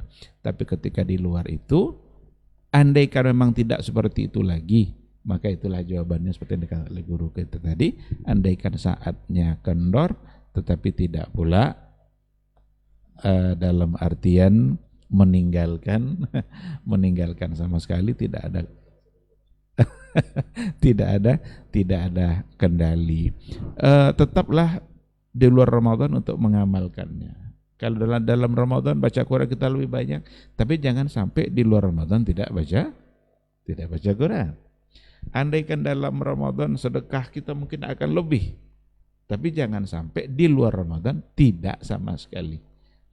Bagaimana tidak sama sekali ini kita bisa untuk menghindarkan, artinya tetap melaksanakan meskipun sedikit. Bahkan kata Rasulullah SAW, khairul a'mali adwamuha wa in qalla. Amalan yang paling baik itu adalah yang berkesinambungan, terus menerus. Wa in qalla, meskipun sedikit. Maka meskipun sedikit ini, kalau infaknya setiap hari umpamanya 5.000, tapi terus nanti pas masuk Ramadan lebihkan dari itu. Luar dari Ramadan balik lagi kepada kebiasaan wa in qalla tadi. Berarti dia tetap berada pada kebaikan yang disampaikan oleh Rasulullah sallallahu alaihi wasallam. Saya kira begini cara untuk mensiasati semangat ibadah kita. Andaikan bisa tetap banyak, ya alhamdulillah. Tapi kalau tidak, jangan sampai tidak ada. Khairul a'mali adwamuha wa in qalla. Saya kira itu sekedar tambahan. Wallahu subhanahu wa ta'ala alam. Baik, fadhal Zan. Izin akhi fillah, memang suasana itu sangat membangun. Maka kita juga dipesankan oleh Nabi kita SAW untuk mencari suasana itu. Ya, di dalam kehidupan kita punya kawan. Nah, kawan-kawan yang bisa membangkitkan semangat itu harus kita berada di tengah-tengahnya. Orang-orang yang bisa membawa kepada hati yang tenang, kita dekat dengannya. Suasana ibadah bangkit, kita harus bersama mereka. Nah, ini juga cara untuk bagaimana membangun diri dan menyemangati diri agar tidak turun terus begitu kan. Drastis turunnya lalu kemudian hilang gitu. Maka suasana di Ramadan pasti akan muncul karena memang Allah hadiahkan dalam berbagai jenis kebaikan. Di sini Allah lipat gandakan. Hati kita lebih dekat. Bagaimana tidak di Ramadan, di awal Ramadan dipanggil kan? Ya, nada munadin ya bagil khairi akbil. Ya, tentu ini menjadi semangat kita untuk mendatangi dan hadir dengan hati dan fisik. Ya, wa ya bagil syari aksir. Nah, itu wajar di Ramadan. Namun di luar Ramadan, itu tadi suasana apa yang kita dapat di Ramadan agar terus terjaga, maka berusaha mencari bersama orang-orang yang memang semangat menjaga ruh Ramadannya. Ya kan? Jangan Ramadan tinggal, semua kebaikan ditinggalkan, jangan. Dan kita meyakini al-iman yazid wa yanqus itu akidah Ahlussunnah wal Jamaah. Tapi ketika berkurang, ya jangan seperti tadi disampaikan. Tidak sama sekali putus, ya tidak tersambung sedikit pun, jangan. Nah, suasana itu ya harus ada dalam diri kita. Menuduh diri kita begini-begini ya sebuah evaluasi saja. Jangan menetapkan saya ini orang munafik dan tapi ya, kita khawatir pada diri kita ya. Khawatir dalam diri kita, menuduh kesalahan, kekurangan itu wajar saja, tapi jangan sampai membuat itu sifat bahwa kita ini orang-orang yang memang masuk ke dalam sifat-sifat tadi, tidak. Biasa, jangankan kita para sahabat pun ya ada ya. Ya Rasulullah, kalau lihat kamu kami dekat dengan akhirat, ingat Allah, ingat akhirat, ingat kematian. Itu sahabat itu yang ngomong.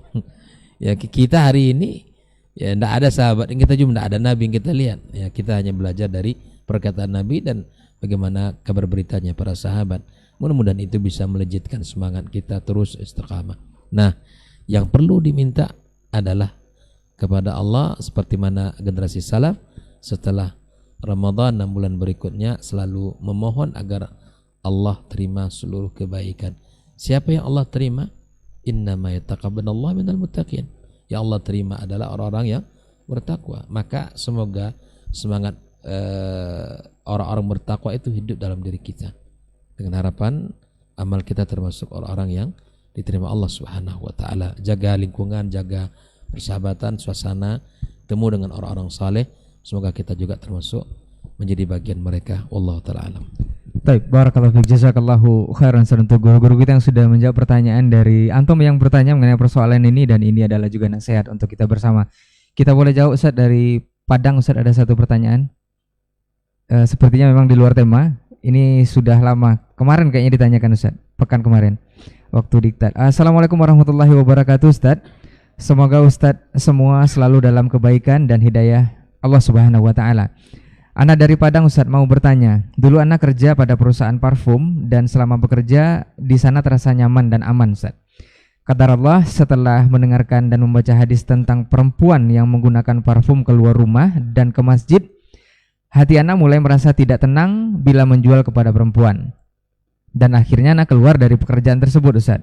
Sekarang buka usaha kecil-kecilan dan sekarang agak susah pergi ke kajian dan majelis ilmu. Ini nasihat lagi Ustaz. Mohon nasihatnya Ustaz, apakah ana salah dalam mengambil sikap atau seperti apa Ustaz? Syukran, barakallahu fikum.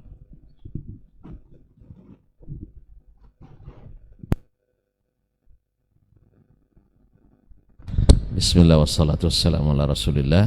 Sebenarnya antum Masya Allah berada di tempat yang tepat, yaitu di tempat yang wangi dan tempat yang harum. Tidak dapat pun antum penjualnya yang dekat dengan antum ini. Adapun antum memilih pindah dari pekerjaan itu dengan alasan mungkin banyak perempuan yang beli parfum, sebenarnya justru itu kesempatan antum untuk berdakwah di situ. Ya, ketika menjual dengan kaum wanita ada pesan-pesan di dalamnya. Mungkin sambil ya sedikit dengan bahasa yang tidak menggurui ya, tapi seperti himbauan supaya ini dipakai di tempat-tempat yang terbatas di keluarganya. Nah, didengar atau tidak didengar, tapi kita sudah memperdengarkan dan sudah mendakwakan. Mudah-mudahan itu sudah suatu kebaikan. Dan sama juga apapun kita jual nanti, misalnya kita juga tidak bertanggung jawab sepenuhnya kecuali hal itu memang untuk yang haram digunakan. Tapi selama bisa digunakan untuk yang halal, bisa digunakan untuk yang haram, maka ini bukan alasan untuk meninggalkan pekerjaan itu. Sama dengan pakaian, kan ada pakaian jubah kita jual untuk wanita, ada pakaian yang sifatnya pakaian rumah misalnya, itu juga tidak mungkin boleh kita tidak jual karena mereka butuh. Nah, ketika kita jual juga kita sampaikan, kecuali hal-hal yang ada tasyabuh, misalnya di dalamnya pakaian yang menyerupai orang-orang fasiqah, pakaian yang menyerupai orang-orang non-muslim, nah, itu memang tidak boleh kita jual. Tapi kalau pakaian selama halal dipakai, dan walaupun di tempat terbatas, juga mungkin itu juga peluang bagi kita untuk berdakwah, menyampaikannya. Wallahu ta'ala alam. Jadi kalau seandainya bisa kembali ke tempat semula dan bisa mengaji, mungkin itu lebih bagus daripada sekarang tidak sempat lagi mengaji. Nah, karena pekerjaan yang melalaikan itu harus ditinggalkan.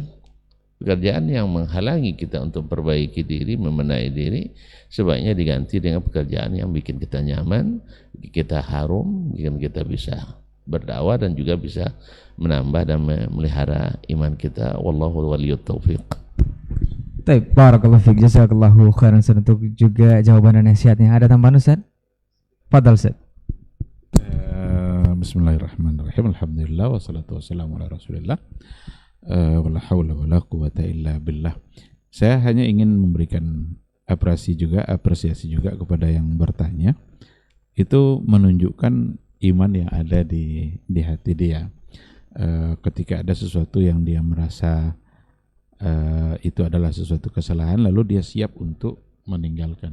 Dan tidak semua orang juga yang bisa melakukan itu. Cuma apakah sikap itu tepat atau tidak, itu lain persoalan. Saya kira itu yang tadi sudah disampaikan oleh guru kita. Sama dengan kesiapan seseorang yang bekerja di bank, gajinya besar, bank konvensional, lalu karena dia tahu itu di situ ada urusan ribanya dan dia terlibat langsung, maka dia meninggalkan. Kesiapan dia untuk meninggalkan itu kan tidak dimiliki oleh semua orang. Dan kalau ada yang mampu, itu tentu perlu diberikan apresiasi dan selalu memohon kepada Allah supaya diberikan keteguhan seperti itu. Maka yang dilakukan oleh yang bertanya itu gambaran dari kekuatan iman yang ada di hati dia. Cuma apakah memang itu sebagai solusi atau tidak, itu sekira itu yang tadi jawabannya. Karena dalam masalah jual menjual sesuatu, ketika kita memiliki barang yang kita jual tapi dia punya dua fungsi, kita kan tentu menginginkan fungsi yang baik. Pisau umpamanya, ada orang penjual pisau, hukum asalnya tentu bisa-bisa saja, boleh-boleh saja karena pisau dimanfaatkan. Tapi tidak mesti nanti kita mengkhawatirkan jangan-jangan pisau ini digunakan untuk untuk membunuh orang dan lain sebagainya. Andaikan kita tahu, oke, jangan dijual. Maka kata para ulama juga, seorang pedagang anggur tidak boleh menjual anggurnya kepada seseorang yang profesinya membuat khamar. Nah, padahal anggur bisa kita makan. Tapi ketika yang membeli itu adalah profesinya adalah membuat khamar, yang diyakini kuat bahwa anggur itu adalah untuk itu, maka ulama para fuqaha mengatakan terlarang baginya untuk menjual. Itu yang bagian dari bab saddu zari'ah, dia pada bab saddu zari'ah. Maka seperti yang dikatakan guru kita Dr. Asman tadi, ini justru adalah peluang untuk beribadah, berdakwah, menyampaikan bahwa Bu, yang ibu beli ini kalau untuk ibu pakai untuk suami justru akan menjadi pahala. Kan dia malah ikut berpahala karena memfasilitasi kebaikan. Tapi kalau dipakai untuk yang salah, nanti ibu akan bertanggung jawab di hadapan Allah. Nah, jangan-jangan itu yang merubah kebiasaan dia selama ini. Dakwah yang disampaikan dengan hati itu biasanya disambut juga oleh hati.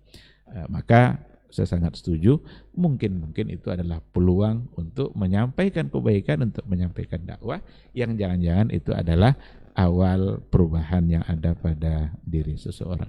Andaikan dia tetap lakukan, kita sudah menyampaikan, dan saya kira kita juga tidak akan sejauh itu bertanggung jawab terhadap perbuatan orang lain. Ada pakaian perempuan yang seperti yang tadi itu, yang itu dipakainya untuk suaminya, malah itu menjadi baik. Tapi kalau itu dipakai untuk keluar, dia berdosa. Maka itu kesempatan untuk berdakwah. Istiqomah terus untuk kita semua, memohon kepada Allah, khususnya pada yang bertanya, semangat terus dalam beragama.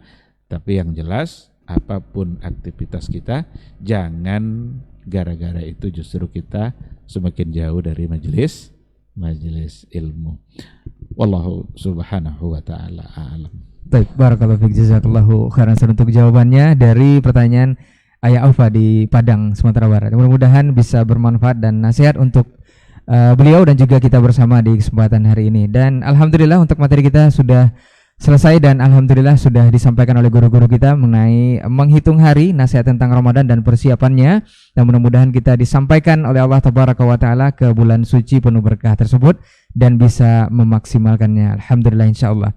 Baik, jazakallah khair Ustaz untuk waktu dan ilmunya. Mudah-mudahan di pekan berikutnya kita dimudahkan lagi untuk bisa bersua bersama guru-guru kita dan para pemirsa semuanya untuk bisa membahas tema yang berbeda. Afwan untuk semua salah kata nakilah bicara, kita tutup dengan doa kafaratul majlis. Subhanakallahumma wa bihamdika asyhadu an la ilaha illa anta astaghfiruka wa atubu ilaik. Wassalamualaikum warahmatullahi wabarakatuh.